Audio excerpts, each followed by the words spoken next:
Hey guys, welcome back. Thanks for joining me today. We have the Benjamin Discovery for the review in .22 caliber. I know I've been telling you guys for a few videos now that it's coming, so here it is.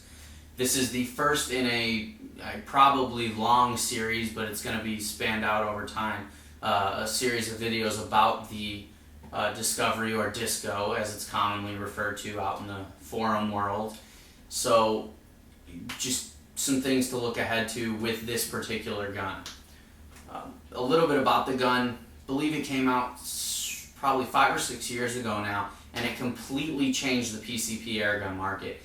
This is a gun that made pre-charged pneumatics accessible to everyone. Not only because, as you can see, it's a very simplified gun, which is great, especially if you're hunting, but also because it took a lot of the hassle out of getting a scuba tank or an SCBA tank and filling it, largely because it came with a pump, the Benjamin pump. Pretty decent pump. There are some better pumps out there, but the Benjamin pump definitely gets the job done very well for the Disco, and you generally will buy them packaged together. If you ask most air gunners that are into PCPs avidly now, they'll probably tell you they started with the Disco. It is that first step into PCP stardom, I guess you could say, and it does so with great authority. I think most air gunners either sell this and buy one back, or they keep it forever because it's just one of those iconic guns, I guess you could say. It's kind of like a Crosman 760. You know, everyone had one as a kid, and most people probably end up getting back into one when they get older, just because they're so fun to shoot.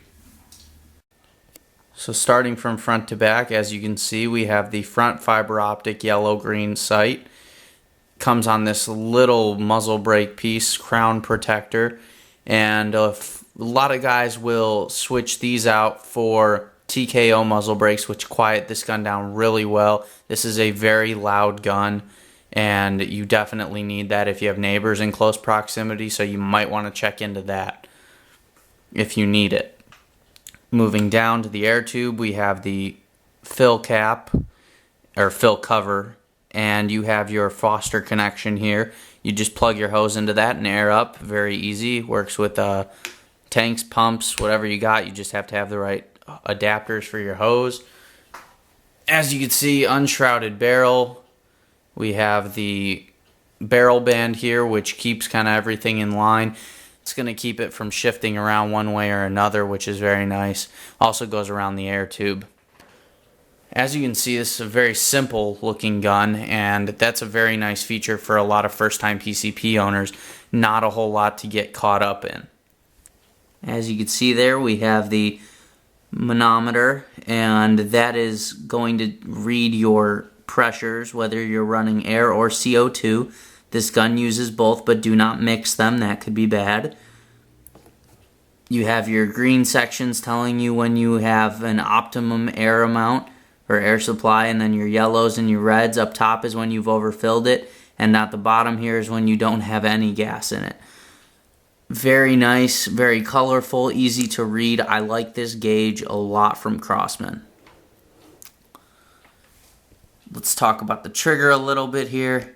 Trigger's not the best. Comes in at about 3 to 4 pounds.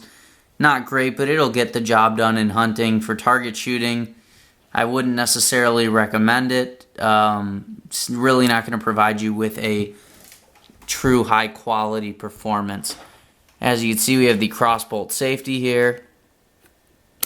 This is on safe right here, and you can see it is flush.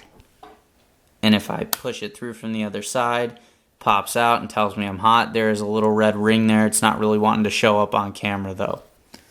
Moving back, you have an elongated pistol grip, which is fairly comfortable as this is a fairly short gun. Slightly raised cheek piece and a plastic butt pad. Again, coming around to the other side of the gun, looks very similar.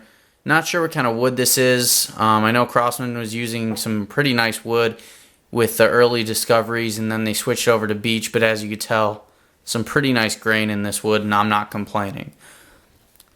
Here we have the loading port, single shot gun here. Simple pull the bolt to cock your gun. As you could hear, that's very loud, some very audible clicks. So that's not going to necessarily be the best for being in the field. I suggest you load a pellet and put the gun on safe and walk through the field that way, because even the safety is kind of audible, so you have to be careful walking through the field when you're trying to. Cocking is the same procedure as always. You simply take the gun off safe, hold the bolt back, and pull the trigger. I'm not going to do that right now because I'm getting ready to go shoot this, but that is what you would do normally, as I've shown in a few other videos. As you can see, the lasered in Benjamin Discovery, nice little touch there. And that'll about round it out for the close-up. Alright guys, so let's talk about some Cronny numbers here. So with the 18 grain JSBs, I got about 20 good shots out of the gun. The numbers for those 20 shots were as follows. The low was 757 feet per second. The high was 787 feet per second. The average was 776 feet per second. The extreme spread was 29.7 feet per second. And the standard deviation was 3.2 feet per second. So the average number there, which is 776 feet per second, gives us 24 foot-pounds of energy at the muzzle with an 18 grain pellet. That's pretty darn good. And we used about 1,000 psi, so I shot it from 2,000 to 1,000. So definitely not too bad. What was really impressive with this gun was 12 of those shots, people like to refer to as the sweet spot. The low for these 12 shots, which was shot number 6 to 17, the low was 779 feet per second, the high was 787 feet per second, the average was 782 feet per second, the extreme spread was 8, and the standard deviation was 1.3 feet per second. For those 12 shots, your average is about 24.5 foot-pounds. So very consistent numbers in that 12, and the whole string is actually pretty good. I was fairly impressed. I was a little disappointed that I only got about 20 shots out of it, but then again, it's a very small air reservoir, and it's only 2,000 psi. If you were to have a larger air reservoir on this gun, you could easily get far more shots than this. I also Cronny tested the gun with Crosman Premier hollow point pellets out of the tin, and I got about 18 shots with those, so very close again. Again, started at 2,000 psi. The numbers for the entire string were as follows. The low was 840 feet per second. The high was 875 feet per second. The average was 860 feet per second. The extreme spread was 34.6 feet per second. And the standard deviation was 9.6 feet per second. That works out to about 23 foot-pounds of energy with 860 feet per second. So definitely enough energy coming out of this gun to do some very far distance hunting work. The sweet spot for this particular pellet came from about shot 7 to 13, so that's 7 shots, and our low for those 7 shots were 869 feet per second. The high was 875 feet per second. The average was 870 feet per second. The extreme spread was 5, and the standard deviation was about 3. So very impressive numbers in the sweet spot again. And again, that sweet spot's where the gun's going to be most efficient. And that averaged out to about 24 foot-pounds. So the Cronny numbers for this are very, very consistent, I think. As you can see, I shot multiple strings, and they all came out about the same in terms of the amount of shots I was getting and the bell curve on them. So I'm actually very impressed with this. Obviously, it's not as many shots as I would like to see, but considering the small air reservoir again and the low pressure fill, you can't really ask for a lot more out of this in a stock configuration. And obviously you can get a power adjuster and you can ramp up the power quite a bit from what I'm told, and you will get less shots, or you can lower the power and get a lot more shots. So there's a lot of things you can do with the gun internally to change it up and really make it to suit you. Alright guys, so that wraps up the Benjamin Discovery. I want to thank you guys for joining me today. No groupings today on camera. That is going to wait till I get some more room. I'm stretching it out to 25 and probably 50 yards as well. Maybe even a little further.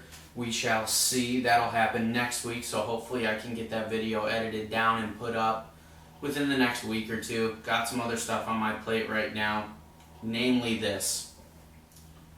This is the double disco kit, double tube disco kit would fit right on here. And we are going to be taking a look at this. This is from Lloyd Sykes of Benjamin Rogue fame. He is the man behind the technology in the Rogue. Not behind the gun itself, but the technology. And he has come up with this way to double your shot count on the disco. And obviously, personally, I saw it and I said, this opens up a lot of room for other things, like changing the power and getting 1,000,000 shots on 12 foot-pounds, or ramping the power up and seeing how many foot-pounds we can get out of a disco. So this opens up a lot of possibilities. And to complement that, you need a special stock inletted. As you can see, that is cut pretty deep right there. This is done by Norm Morin over at discosrs.net. I'm going to post both the links up to Lloyd's site and to Norm's site, and you guys can check this out before I get to the informational video. We're going to do an informational video, and then we're going to install the product for you guys. And after that, the possibilities are kind of endless right now, and we're going to see what we can do with this thing. So I hope you guys enjoyed it, and I hope you guys are looking forward to these next couple videos, because I surely am. And if you are excited about it, please do me the favor of subscribing and hitting that like button down below, and that will keep you apprised of all the information on this channel. So I appreciate you guys for joining me again, and we'll see you at the next one. Thanks, guys.